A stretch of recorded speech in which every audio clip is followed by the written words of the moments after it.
Aqulu lakum Assalamualaikum warahmatullahi wabarakatuh.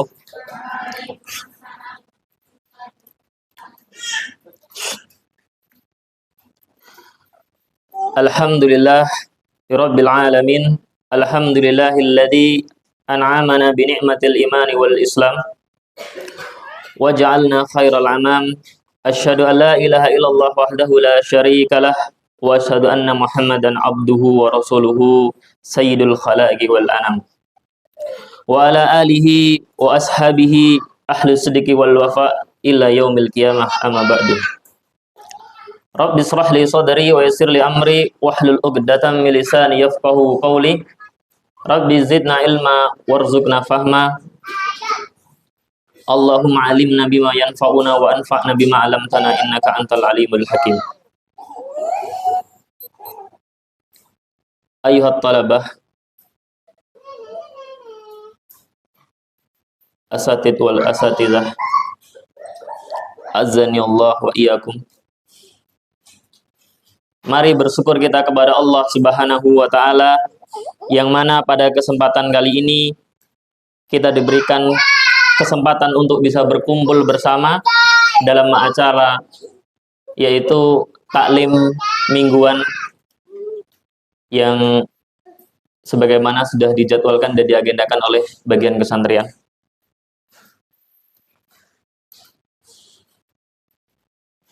Bersyukur kita kepada Allah Subhanahu wa taala atas limpahan karunia-Nya, limpahan nikmat-Nya, baik yang kita minta kepada Allah maupun yang luput dari permintaan kita kepada Allah, Allah berikan apa yang kita inginkan. Kama qala ta'ala, sebagaimana Allah SWT berfirman, wa atakum min kulli ma sa'altumuhu wa in ta'uddu ni'matallahi la tuhsuha. Sebagaimana Allah SWT berfirman, telah wa atakum min kulli ma sa'altumuhu, telah diberikan kepada kalian apa yang kalian minta, wa in ta'uddu ni'matallahi la tuhsuha. Kalau seandainya kalian menghitung-hitung nikmat Allah, tentu tidak akan pernah bisa.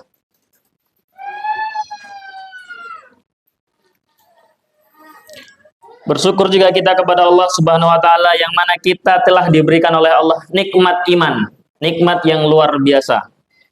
Nikmat iman inilah yang menjadikan kita bisa berkumpul bersama dalam majelis ini.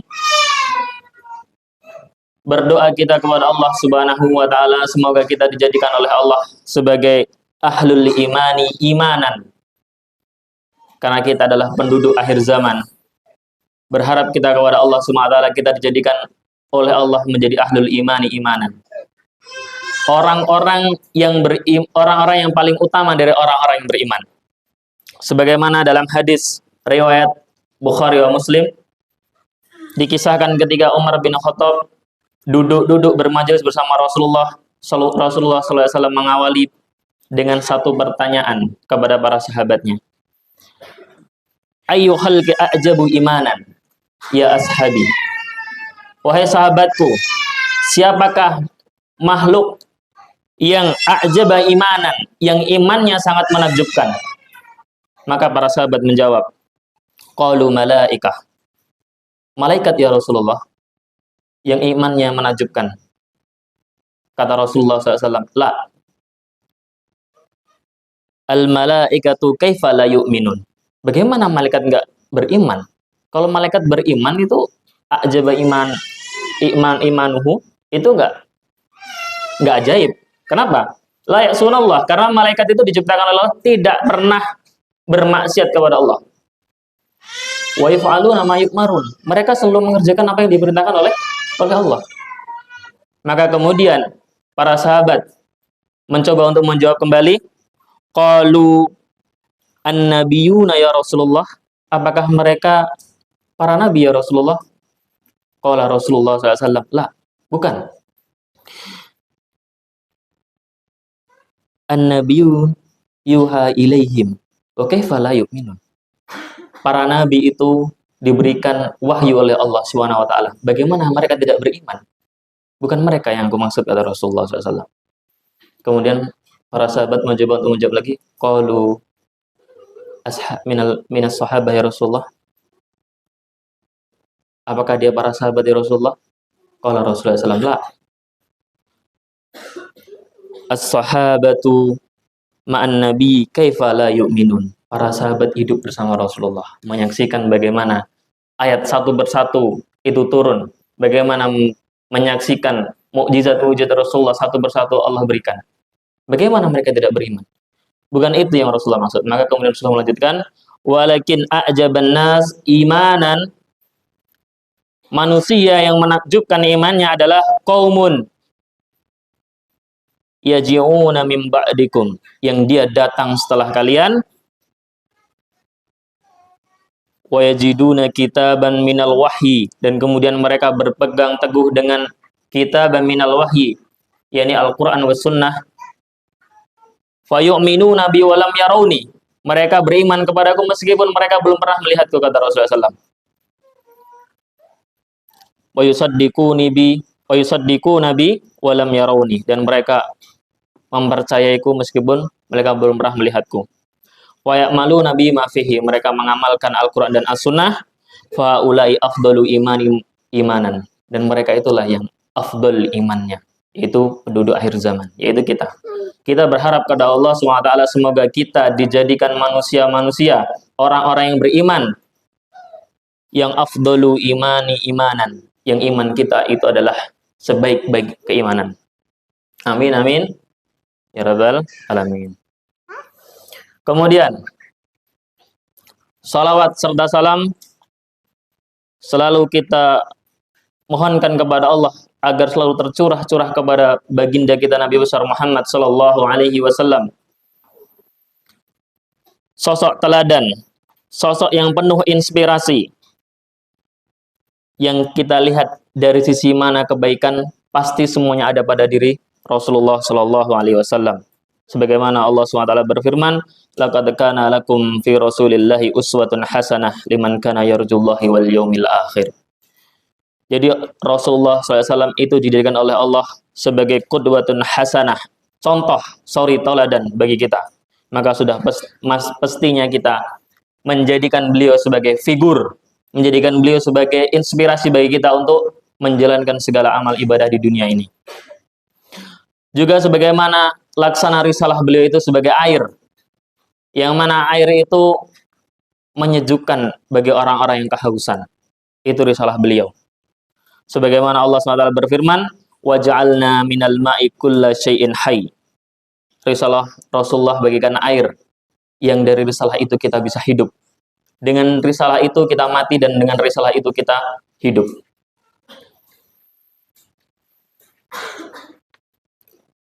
Kepada keluarganya, dan juga kepada para sahabatnya, para tabi'in, tabi'ut tabi'in, dan orang-orang yang selalu sikoh berada di atas sunnah-sunnah Rasulullah Sallallahu Alaihi Wasallam. Baik, kita lanjutkan sebagaimana janji Ustadz pada pertemuan yang lalu, 1 tahun yang lalu, kita membahas tentang atharul ma'asi, yaitu akibat atau dampak dari perbuatan kemaksiatan. Apa saja dampaknya? Kemarin sudah Ustaz sampaikan bahwasanya dampak dari kemaksiatan al-ma'asi tadarra wal labuda. Maksiat itu pasti akan memiliki dampak buruk. Wa anna dararaha fil qalbi kadarrara as-samum.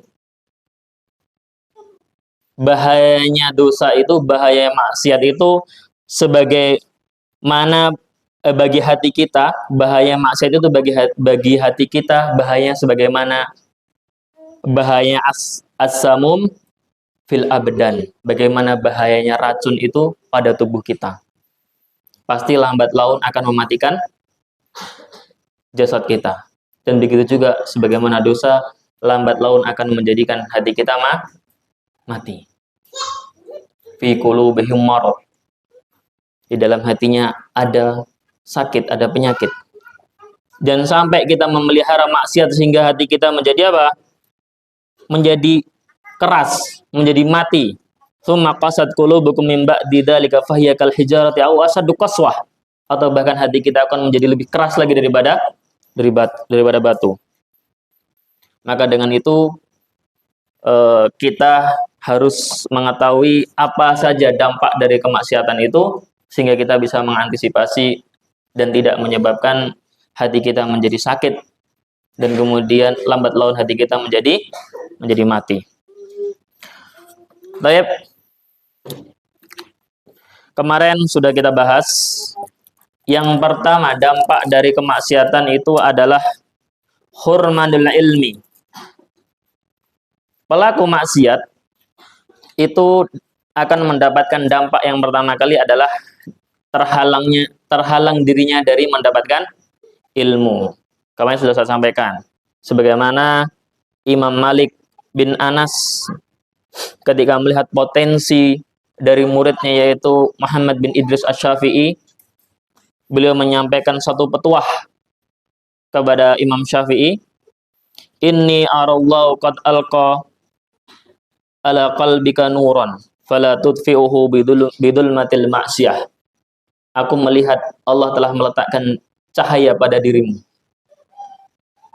maka jangan padamkan cahaya itu. Fala tudfi'uhu bidulmatil ma'siyah. Jangan padamkan cahaya itu dengan kemaksiatan kepada Allah Subhanahu wa taala. Maka maksiat yang pertama kali itu menghalangi seseorang dari mendapatkan ilmu. Kemarin sudah kita bahas secara menyeluruh. Kemudian yang kedua, kemarin juga saya sampaikan. Kemarin sampai pada asarul maksiyah sampai poin keberapa kemarin? Kedua ya.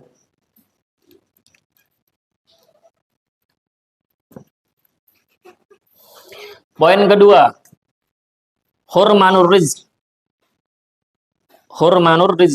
Jadi maksiat itu menghalangi seseorang dari mendapatkan rizki dari Allah Subhanahu wa taala.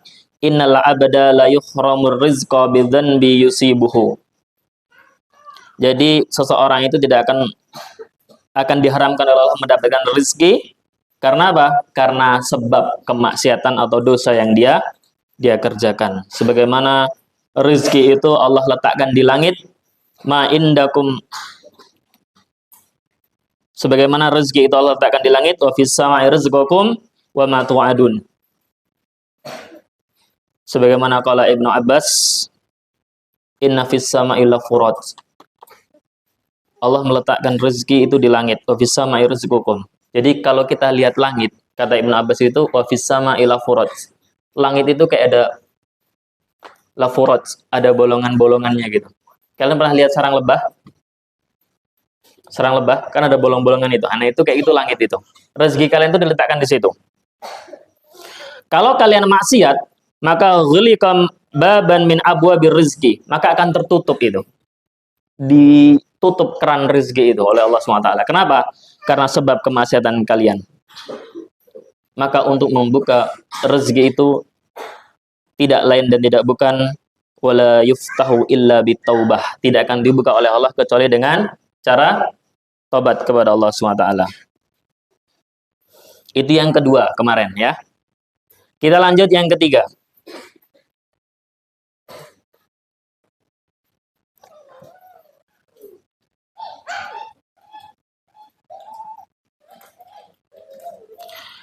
Yang ketiga, al-ma'asi tazra'a amsalihah. Kemaksiatan itu akan membuahkan kemaksiatan-kemaksiatan yang lain. Sebagaimana kebohongan akan menghasilkan kebohongan yang lain. Maksiat juga seperti itu, akan menumbuhkan maksiat yang lain. Sebagaimana dikatakan oleh sebagian para salaf, inna min uqubatis sayyi'atu ba'daha. Hukuman daripada perbuatan buruk adalah perbuatan buruk setelahnya. Inna min sawabil hasanat al-hasanatu ba'daha. Begitu juga impact atau feedback dari perbuatan yang baik akan membuahkan perbuatan baik setelahnya. Maka maksiat itu ternyata bisa beranak. Maksiat itu bisa menjadi buah lagi kemaksiatan yang lain. Maka hati-hati dengan kemaksiatan. Sebagaimana kalau mau kita ambil satu kisah yang masyhur mungkin ya. Kisah ini masyhur secara makna tetapi secara lafadz mungkin berbeda-beda. Dikisahkan dari sahabat Ali radhiyallahu taala anhu, beliau menceritakan suatu kisah dari seorang rahib. Barsisa nama seorang rahibnya. Beliau adalah seorang abid, seorang ahli ibadah, menghabiskan hidupnya selama 60 tahun hanya untuk beribadah kepada Allah Subhanahu wa taala. Maka kemudian setan itu punya makar. Setan itu punya makar. Kita itu punya musuh di dunia ini. Siapa? Siapa musuh kita? Setan. Setan dari kalangan jin dan juga dari kalangan manusia. Karena ada manusia yang sifatnya kayak setan, ada. Yuwaswisu fi sudurin nas minal jinnati wan nas. Kemudian setan itu ingin mencoba untuk menjerumuskan ahli ibadah ini, yaitu rahib Barsisa yang 60 tahun menghabiskan hidupnya untuk beribadah kepada Allah SWT. Karena sifat setan memang untuk itu dia. Sebagaimana janji iblis atau sumpah iblis kepada Allah Subhanahu wa taala yang diabadikan oleh Allah dalam firman-Nya, "Fabima aghwaitani." Sebagaimana engkau jadikan aku itu tersesat, kata iblis. La'aqudanna lahum minas siratal la'aqudanna lahum siratakal mustaqim. Maka aku pasti akan menghalang-halangi manusia, anak keturunan Adam, dari siratakal mustaqim, dari jalanmu yang lurus. Itu memang sudah kerjaan setan. Jadi rahib Barsisa ini digoda oleh setan dengan cara apa? Dengan cara dalam kisah yang diriwayatkan oleh sahabat Ali bin Abi Thalib radhiyallahu taala anhu, di dekat tempat tinggalnya rahib Barsisa ini hiduplah seorang wanita dengan 3 saudaranya laki-laki. Dijadikanlah wanita ini, diganggulah oleh setan ini, wanita ini dijadikan gila. Kemudian dibisikkan kepada 3 saudara laki-lakinya, berobat. Aku beritahu kepada engkau bahwa saudara perempuanmu akan bisa sembuh ketika kalau mau kamu obatkan kepada rahib Barsisa.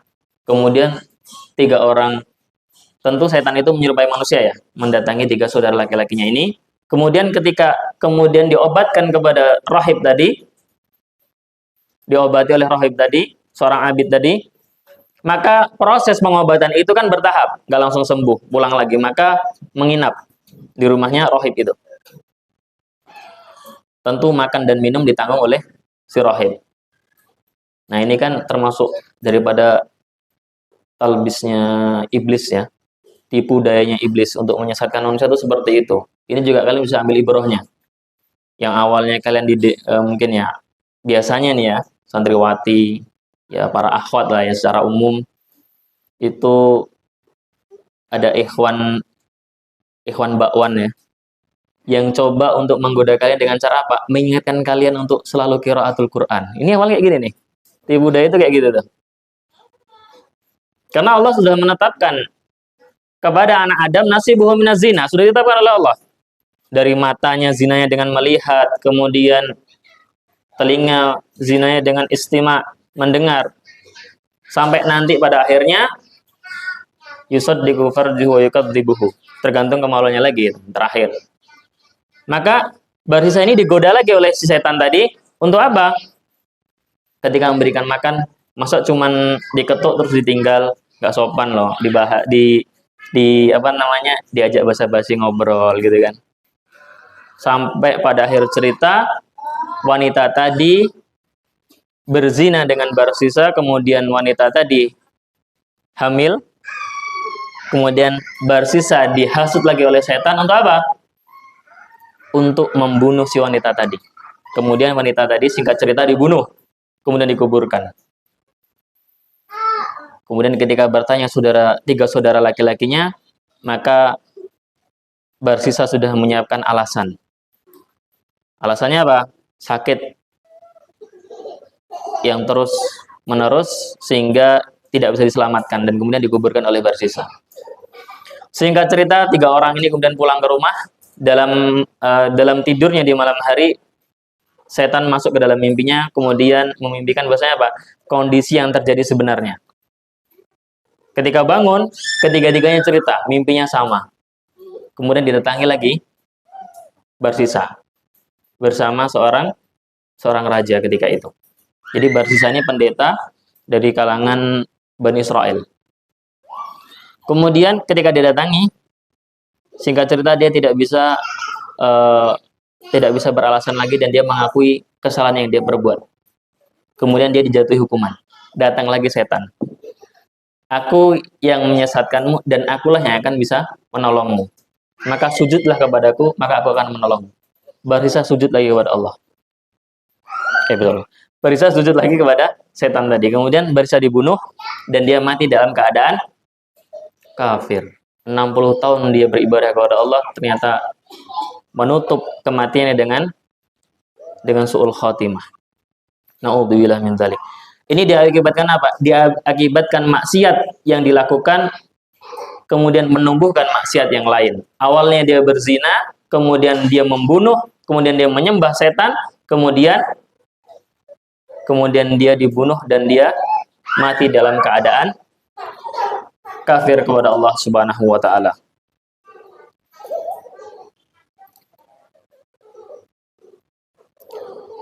Sebagaimana Allah SWT berfirman, kama salis syaitan idh qala lil insan ukfur falamma kafara qala inni bari'um minka inni akhafullahu rabbul alamin. Jadi setan itu memang menjerumuskan kita. Jadi setan nanti di neraka, iblis nanti di neraka dia akan khutbah. Khutbahnya apa? Inni bari'um minka. Dulu aku menyesatkanmu, tapi sekarang aku berlepas diri darimu. Ini akhafullahu rabbul alamin. Aku juga takut kepada Allah. Aku juga takut atas siksaan Allah SWT. Ini setan. Maka kita jangan sampai bermaksiat, kemudian kemaksiatan itu menumbuhkan kemaksiatan yang lain. Awalnya mungkin cuman chattingan. Setelah chattingan ketemuan. Setelah ketemuan, Allahu a'lam bishawab. Kalau dia diberi petunjuk oleh Allah kemudian dia bertobat, maka dia kembali ke jalan yang benar. Kalau enggak, dia akan semakin terjerumus. Maka kalian, wanita itu diliputi oleh perasaan. Wanita itu panjang perasaannya, sedikit logikanya, sedikit akalnya. Kalau laki-laki itu panjang akalnya, sedikit perasaannya. Jadi kadang kalau kalian ngomong pakai kode-kode sama laki-laki nggak paham. Yang udah menikah pasti merasakan. Ngasih kode-kode ke laki-laki, ke suaminya pasti nggak paham. Karena apa? Mengedepankan akal. Maka laki-laki itu mudah memberikan kalimat-kalimat gombal kepada perempuan, dan perempuan ini mudah dikibulin, gampang dikibulin, ya. Nah, jadi kemaksiatan akan menimbulkan kemaksiatan yang lain. Maka jadikanlah syaitan itu sebagaimana Allah mengatakan, inna syaitan lakum adu fattahiduhu aduwa. Jadikan syaitan itu sebagai musuh. Jangan jadikan setan itu sebagai teman atau sahabat atau saudara. Kapan setan itu dijadikan saudara?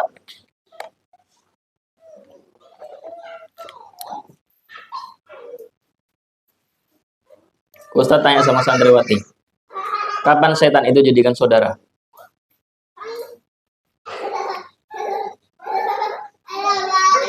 Kapan? Kadang kita itu suka berlebihan, suka kebangetan. Kenapa? Allah mengatakan fattakhiduhu aduwa, jadikan setan itu musuh bagi kita. Adu mubin, musuh yang nyata setan itu. Kadang kita malah menjadikan dia bukan teman, tetapi apa? Menjadikan dia sebagai saudara kita.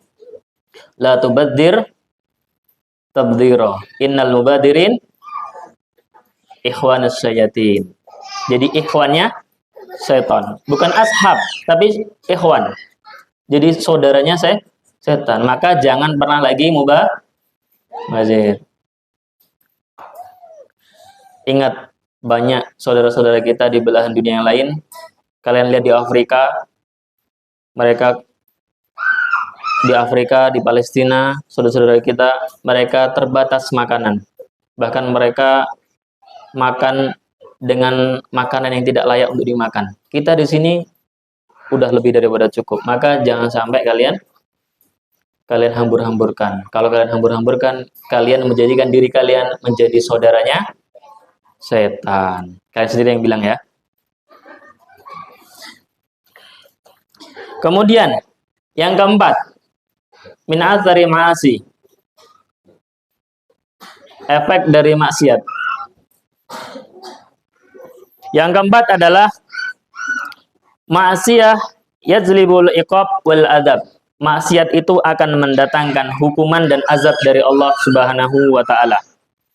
Itu asar dari maksiat yang keempat. Jadi maksiat itu bisa mendatangkan azab.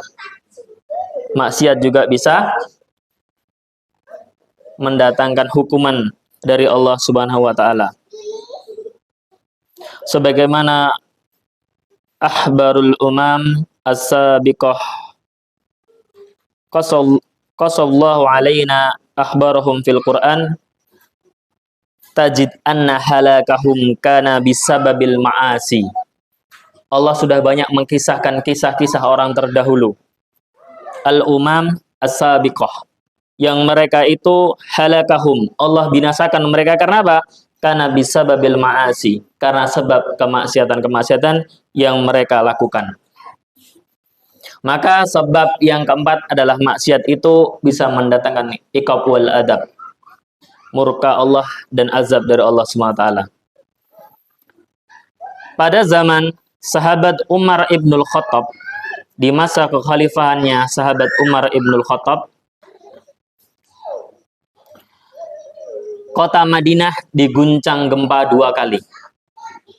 Kota Madinah diguncang oleh gempa 2 kali. Gempa yang pertama, Khalifah Umar ibnul Khattab membiarkan. Datang gempa yang kedua. Maka ketika datang gempa yang kedua, Khalifah Umar ibnul Khattab mengambil tindakan. Kenapa? Sebenarnya Madinah dan Mekah, terkhusus Jaziratul Arab, itu kalau kita belajar ilmu geologi, itu di dunia ini yang minim sekali terjadi gempa itu adalah di Mekah dan Madinah. Mekah dan Madinah terkhusus. Kenapa? Karena di situ terdapat banyak gunung-gunung batu. Apa fungsi gunung itu? Apa fungsi gunung Allah ciptakan? Dalam sebuah hadis, Rasulullah SAW menceritakan ketika Allah menciptakan bumi. Ketika Allah menciptakan bumi, waja'ala ardu tamil. Bumi itu guncang. Bumi itu goyang ketika diciptakan oleh Allah pertama kali. Fahalaqallahu al-jibal. Kemudian Allah menciptakan gunung. Ketika Allah ciptakan gunung, waja'ala ardu tamtad. Maka bumi langsung diam. Jadi Allah ketika menciptakan bumi pertama kali, bumi itu goyang. Kemudian Allah ciptakan gunung, waja'ala ardu tamtad. Kemudian bumi itu bisa stabil.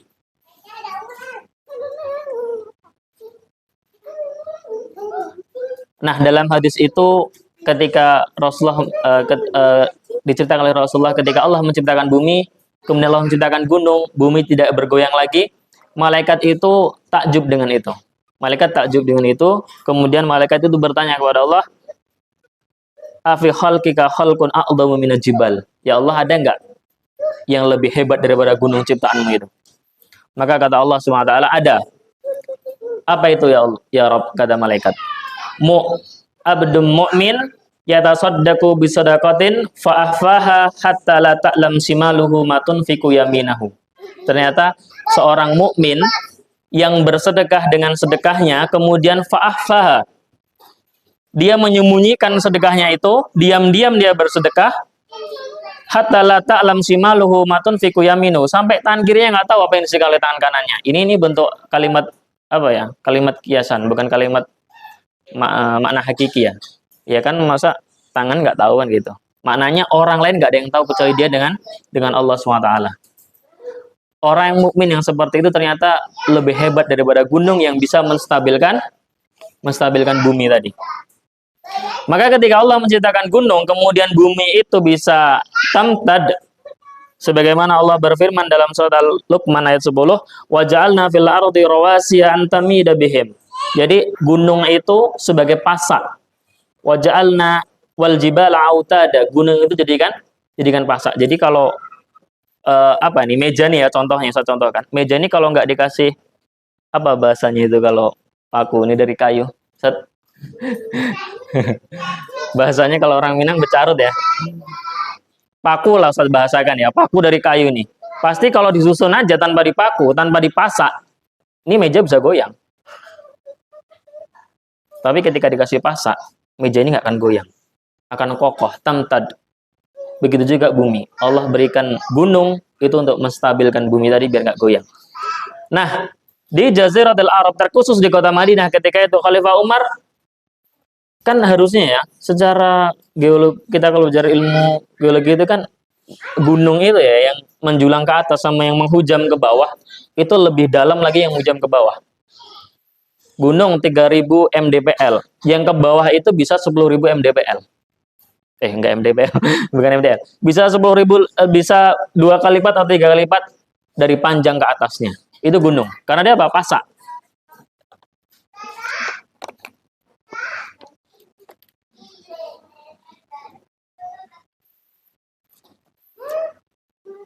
Maka ketika terjadi gempa 2 kali itu, kemudian Khalifah Umar Ibn Khattab mengumpulkan seluruh manusia, seluruh penduduk Madinah ketika itu dikumpulkan. Kumpul semuanya. Yang sakit, yang nggak bisa jalan. Yang pengantin baru, yang pengantin lama, semuanya kumpul. Nggak ada terkecuali. Bahkan wanita yang masih dipingit ketika itu dikisahkan, juga disuruh kumpul. Tahu wanita yang dipingit? Wanita yang sudah mau dilamar ya, kemudian nggak boleh kemana-mana, harus di rumah aja gitu, untuk menjaga apa? Menjaga izahnya. Itu disuruh kumpul juga oleh oleh Khalifah Umar Ibn Khattab. Kemudian Khalifah Umar Ibn Khattab berkhutbah di hadapan mereka, ya ahlal Madinati, wahai penduduk Madinah, tubu ilallahi taubatan nasuha. Tobatlah kalian semuanya kepada Allah dengan tobat yang sesungguh-sungguhnya. Apa itu tobat nasuha?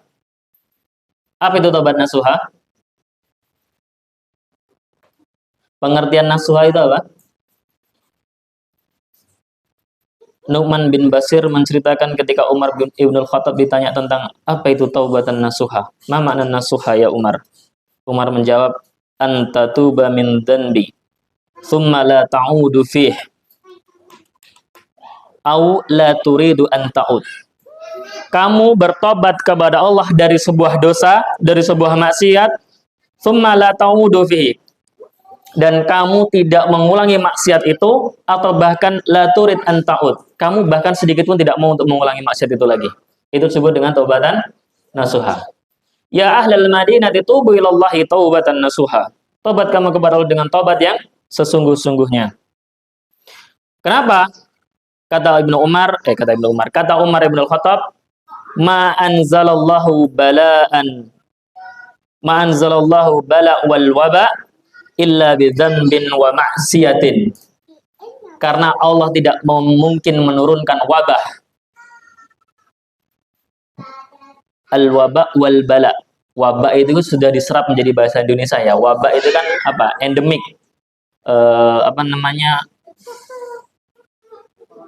Ya kayak corona itu kan endemik ya, virus yang menyebar, atau taun ya. Al-waba wal bala. Dan hukuman atau azab dari Allah SWT berbentuk gempa bumi ketika itu.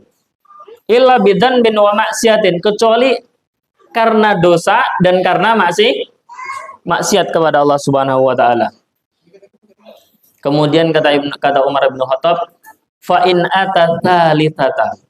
Kalau sempat datang yang 3 kali gempa ini, kata Umar bin Khattab, sa'ahjurukum, aku akan tinggalkan kalian. Kata Umar bin Khattab, aku akan tinggalkan kalian. Kenapa? Karena sudah diperingatin, kalau kalian masih mengulangi, masih melakukan kemaksiatan itu, berarti kalian qaumun la ya'tabirun. Kalian itu adalah orang-orang yang tidak mau mengambil pelajaran dari itu semua.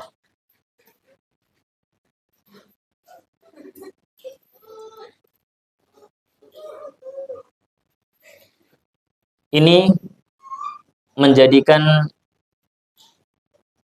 kita bahwasanya, pemahaman bagi kita bahwasanya ternyata asarul ma'asi itu bisa mendatangkan azab Allah, sebagaimana juga kaum-kaum terdahulu, sebagaimana kisah ketika Umar ibn Khattab itu menjadi seorang khalifah. Saya tambah satu kisah lagi yang termaktub dalam kitab Al-Bidayah wa Nihayah. Karya siapa Al-Bidayah wa Nihayah? Karya siapa? Imam Ibnu Qalil Katsir. Imam Ibnu Katsir. Beliau mencantumkan suatu kisah yang terjadi pada tahun 470 Hijriah ketika kaum muslimin dipimpin oleh seorang khalifah, terjadi wabah menular, terjadi endemik, wabah menular, penyakit menular. Kemudian yang dikumpulkan pertama kali oleh khalifah itu apa? Bukan para medis, bukan perawat, bukan dokter yang dikumpulkan pertama kali. Kalau kita COVID kan yang dikumpulkan dokter dulu ya. Ini gimana nih? Virus ini ada antidotnya nggak gitu kan? Ada antivirusnya nggak? Ada Semadaf nggak? Itu antivirus apa ya? Antivirus komputer, bukan antivirus manusia. Jadi yang dikumpulkan pertama kali oleh khalifah adalah mereka para ulama, bukan dokter, bukan perawat, tapi para ulama yang dikumpulkan pertama kali. Kemudian khalifah bertanya kepada para ulama, ma sababu hadal bala wal waba? Apa sebabnya kok terjadi wabah penyakit yang menular ini? Pagi kena, sorenya mati. Kalau COVID kan enggak ya, masih pakai proses gitu ya. Nanti nggak bisa nyium gitu kan? Nggak bisa nyium, nggak bisa mencium bau gitu kan? Nah, kata para ulama, la saqqa annahu nazala bidanbin wa maksiatin. Tidak diragukan lagi kata para ulama, ini datang wabah ini karena apa? Karena dosa dan maksiat. Kemudian seorang khalifah ini meminta solusi kepada para ulama. Wa ma ta'muruna. Kemudian apa yang kamu perintahkan kepada para ulama? Maka kata para ulama, iqamatul amri bil ma'ruf wa nahyi 'anil munkar. Tegakkan amar ma'ruf dan nahyu munkar. Maka ketika itu sang khalifah, aduh, kering tenggorokan Ustaz. Maka setelah itu diperintahkan oleh khalifah itu para tentaranya untuk sweeping ke pelosok-pelosok daerah di mana khalifah itu menguasai daerah itu. Makasih. Kemudian untuk memberantas apa? Tempat-tempat maksiat yang menyebabkan wabah itu datang. Kemudian dikisahkan oleh Ibnu Katsir, wa ma makatha ghaira ba'id illa rafa'allahu al-waba. Maka tidak lama nahyu mungkar itu dilancarkan, al-amru bil ma'ruf wa nahyu 'anil munkar dilancarkan oleh tentara-tentaranya, oleh pasukan-pasukannya ke pelosok-pelosok negerinya, maka illa rafa'allahu al-waba. Kemudian Allah angkat, tidak lama Allah angkat langsung wabah itu. Kenapa? ketika sudah terjadi yang namanya al-amru bil ma'ruf wa nahyu 'anil munkar. Maka ketika kita hidup berkoloni, hidup berjamaah bersama, kita contohkan dalam skala kecil di pondok pesantren ini, maka tegakkan yang namanya al-amru bil ma'ruf wa nahyu 'anil munkar. Itu penting sekali. Kenapa? Karena Ustadz ibaratkan seluruh pondok pesantren ini taat kepada Allah SWT, ada satu orang yang bermaksiat kepada Allah SWT. Tapi tidak ada yang mau mengingatkan, tidak ada yang mau amar ma'ruf, dan tidak ada yang mau nahyu mungkar kepada satu orang yang bermaksiat ini. Maka Allah masih berpotensi untuk menurunkan azab kepada kita bersama di pondok pesantren ini. Tetapi ketika dibalik, semuanya ternyata bermaksiat kepada Allah, naudzubillah, satu orang taat, tetapi satu orang ini selalu mengingatkan yang seluruhnya ini untuk tidak bermaksiat kepada Allah, itu menjadikan satu validasi, satu alasan bahwa Allah tidak akan menurunkan azab kepada kita. Kenapa? Karena kita menegakkan amal ma'ruf nahi mungkar. Sebagaimana Allah berfirman dalam surat Hud ayat 117. Wa ma kana rabbuka liyuhlikal qura bidzulmin wa ahluha muslihun. Allah tidak mungkin akan menghancurkan suatu kaum dengan kezaliman kalau di dalamnya ada orang-orang yang muslih. Maka kalian di sini itu tidak dididik untuk menjadi solih ataupun solihah. Ya, kalian tidak dididik untuk menjadi soleh maupun solehah. Lebih daripada itu, kalian dididik di sini untuk menjadi orang yang muslih dan muslihah. Karena soleh itu hanya untuk dirinya sendiri. Kalau muslih itu kalian soleh dalam diri kalian sendiri, kalian juga mensolihkan orang lain. Kalau ada muslih di pondok pesantren ini, ada muslihah di pondok pesantren ini, Allah tidak akan menurunkan azab kepada kita. Kenapa? Tegaknya amar ma'ruf dan nahyu mungkar. Maka sekarang saya tanya, penting nggak nahyu mungkar ini? Penting nggak amar ma'ruf ini? Penting. Lebih penting lagi nahyu mungkar.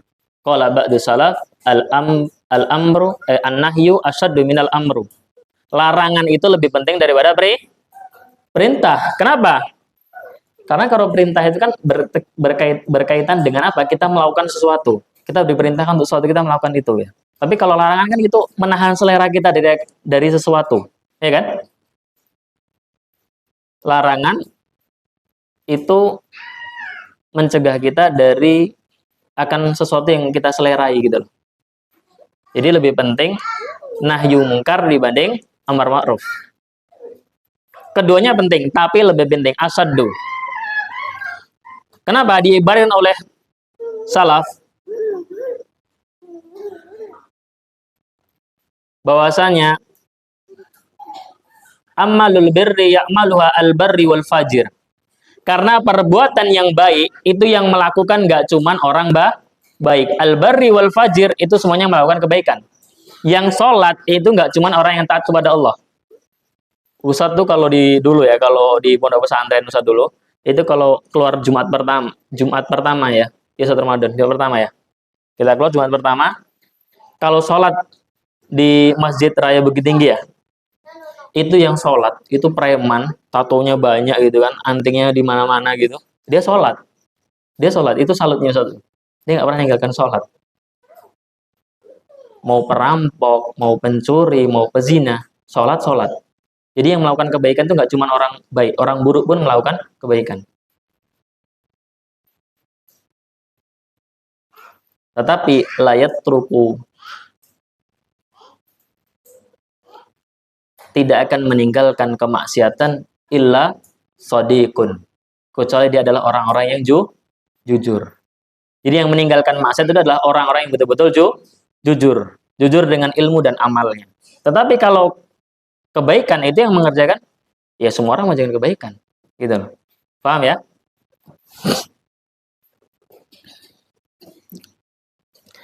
Maka Ustadz tekankan untuk di pondok pesantren ini, santriwati sesama santriwati, kalau melihat kawannya berbuat mungkar, maka harus mencegah. Kadang yang terjadi ya, ini Ustadz bukan nggak pernah jadi santri, Ustadz pernah jadi santri, maka Ustadz tahu. Kadang ada satu yang melanggar, dia punya kartu yang melihat dia melanggar. Mau ngapain? Mengadu ke Ustadz. Aku juga bisa ngaduin kamu. Gitu. Ya enggak? Jadi punya kartu asnya gitu loh. Ini jangan kayak gini. Oh, ini mau dua-duanya mau diturunkan azab sama Allah nih kalau kayak gini. Maka jangan sampai seperti itu. Maka tegakkan an-nahyu mungkar. Maka ketika kalian melihat kawan kalian itu berbuat maksiat, ingatkan. Ingatkan. Iya, dengan cara, kalau kalian kuat iman kalian dengan tangan. Kalau kalian berani, kalian ngelakuin kakak kelasnya, kalau berani dengan tangan. Kalau nggak berani dengan lisan. Kalau nggak berani lagi dengan lisan, datangin ustadz, aduin ke ustadz ataupun ustazah. Gitu loh. Jangan diem aja. Karena kalau diem, kalian itu seperti dikatakan oleh Syekhul Islam Ibnu Taimiyah, syaitanul akhras. Kalau kalian diam dengan kemungkaran, kalian itu seperti syaitanul akhras, setan yang bisu. Tapi kalau kalian malah yang memprovokasi untuk berbuat maksiat, itu berarti kalian syaitanun natik. Kalian setan yang ngomporin gitu ya, syaitanun natik. Tapi kalau kalian yang melihat terus kemudian diam aja, syaitanul akhras, nggak baik juga. Berarti nggak menegakkan al-amru bil ma'ruf wa nahyu 'anil munkar. Jadi, paham ya? Yang keempat, bahwasanya atharul ma'asi itu bisa mendatangkan iqab wal azab dari Allah Subhanahu wa taala, sebagaimana Allah menghancurkan kaum-kaum terdahulu bisa babil ma'asi, karena sebab kemaksiatan yang mereka lakukan kepada Allah Subhanahu wa taala. Yang kelima,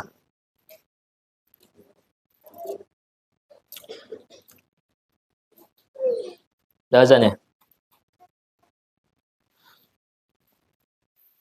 Yang kelima, al-ma'asi tangqusul iman wa tad'iful iman. Bahwasanya maksiat itu bisa mengurangi keimanan kita dan juga bisa melemahkan iman kita.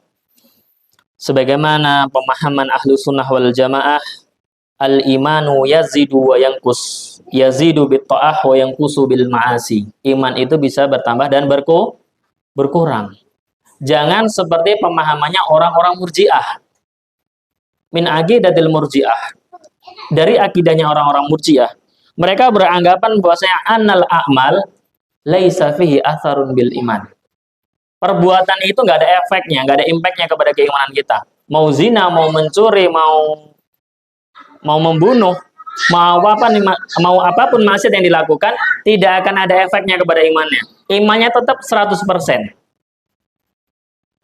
Ini pemahaman yang sangat keliru ya. Allah katakan dalam surat Al-Anfal ayat 2, wa idza tuliyat alaihim ayatuhu zadatuhum, iman bisa bertambah ya. Wa may yakfuru bil imani faqad habita amaluhu. Orang yang kafir setelah iman, kufur setelah iman, maka amalnya bisa terhapus. Jadi iman itu bisa bertambah dan iman itu bisa berkurang. Sebagaimana para pemuda Ashabul Kahfi, nahnu naqussu 'alaika naba'um bil haqq innahum fityatun amanu bi rabbihim wa zidnahum huda. Allah berikan petunjuk sehingga keimanannya semakin bertambah kepada Allah Subhanahu wa taala. Jadi iman itu bisa bertambah dan berkurang. Dan maksiat itu bisa menjadikan iman kita itu berkurang. Yang kusubil ma'asi. Beriman kita karena apa? Karena kemaksiatan yang kita lakukan.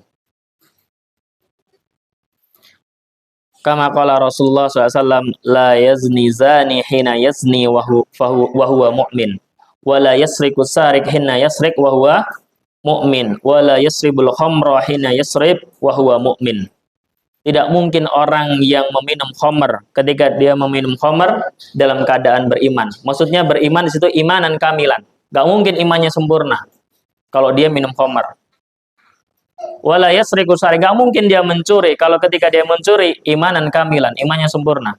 Wa huwa mu'min itu maknanya imanan kamilan. Gak mungkin dia berzina, ketika dia berzina imanan kamilan, imannya sempurna, gak mungkin. Ya.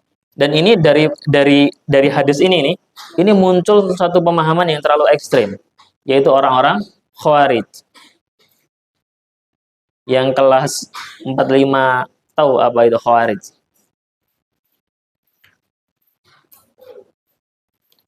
Yang orang-orang Khawarij ini dari hadis ini dia menghukumi orang-orang yang berbuat, orang-orang yang melakukan dosa besar itu dianggap telah kafir. Nah, ini orang-orang Khawarij.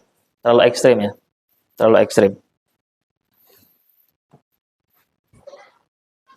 Karena apa? Dalam hadis juga kita pahami la yu'minu ahadukum hatta yuhibbu li akhi kama yuhibbu li nafsi. Di situ la yu'minu ahadukum maknanya apa? Tidak beriman secara iman yang sempurna, bukan hilang imannya, enggak. Yaitu asbab yang keempat. Jadi iman bisa memberikan dampak maksiat bisa memberikan dampak kepada keimanan kita. Bahkan bisa menurunkan iman kita, bisa melemahkan iman kita kepada Allah Subhanahu wa taala. Itu yang kelima. Diselesaikan boleh, Ustaz? Sedikit lagi. Sedikit lagi. Sampai 6 kita ya. Yang keenam, al-ma'asi tud'ifu fil qalbi ta'dziman li rabbi. Jadi maksiat itu bisa melemahkan hati kita ta'dziman li rabbi, untuk membesarkan Allah SWT dalam hati kita. Jadi ketika kita bermaksiat, Allah itu sudah tidak besar lagi di hati kita, gitu loh. Karena perbuatan maksiat. Sebagaimana tercantum dalam kitab Ad-Da' wa Dawa karya Imam Ibnu Qayyim, wa min uqubati dzunub, akibat dari dosa, annaha tadaifu fi qalbi ta'dziman li rabbi, menjadikan hati kita lemah untuk membesarkan Allah dalam hati kita.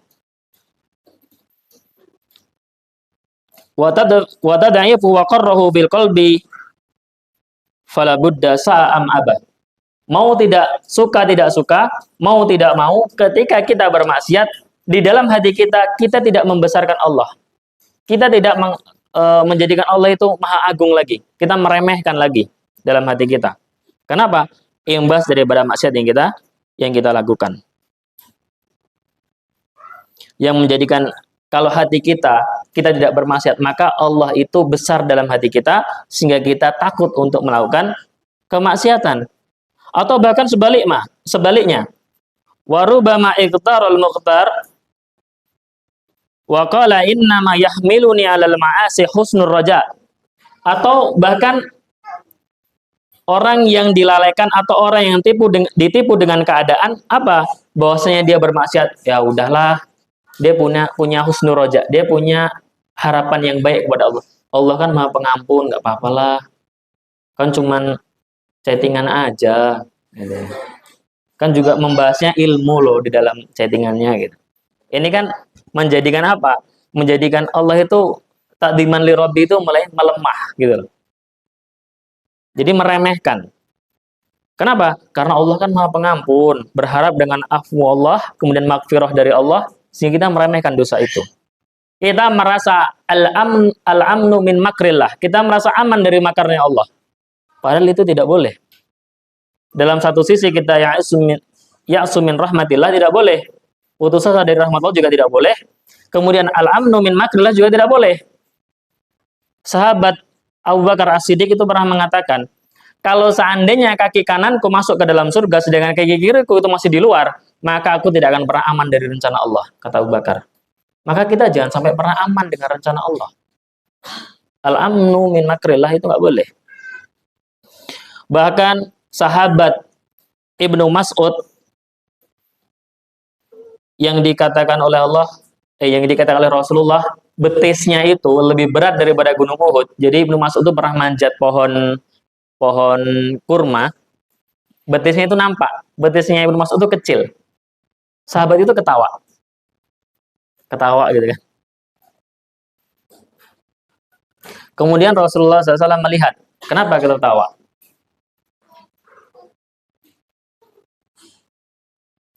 Kenapa kalian tertawa? Fabima tadhakun. Dengan apa? Dengan maksud apa kalian itu tertawa, kata Rasulullah SAW kepada para sahabatnya. Kemudian sahabatnya mengatakan kepada Rasulullah, "Ya Rasulullah, kami tertawa karena melihat betisnya Ibnu Mas'ud yang kecil." Kata Rasulullah SAW, betisnya lebih berat daripada gunung Uhud keduanya nanti. Ibnu Mas'ud yang seperti itu aja, beliau pernah mengatakan suatu perkataan, "Ya laitani sajaratan tuqal wa tu'dad." Seandainya aku itu lebih baik jadi pohon aja atau jadi daun aja. Tuqal wa tu'dad, dimakan ulat kemudian dibuang sebagai kotoran. Udah gitu aja. Gak usah jadi manusia. Kenapa? Saking beratnya hisab yang Allah akan nanti tegakkan di yaumul akhir.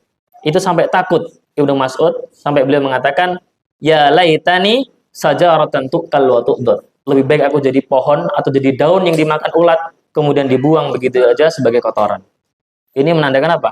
Kita itu tidak akan pernah aman dari makarnya Allah Subhanahu wa taala. Maka kita harus meminta dan memohon muraqabah kepada Allah Subhanahu wa taala dengan cara salah satunya wasilahnya menjauhkan diri kita dari maksiat. Kalaupun kita tergelincir kepada kemaksiatan, wasari'u ila maghfirati mir rabbikum wa jannatin arduhas samawati wal ardh. Segera bertobat kepada Allah Subhanahu wa taala.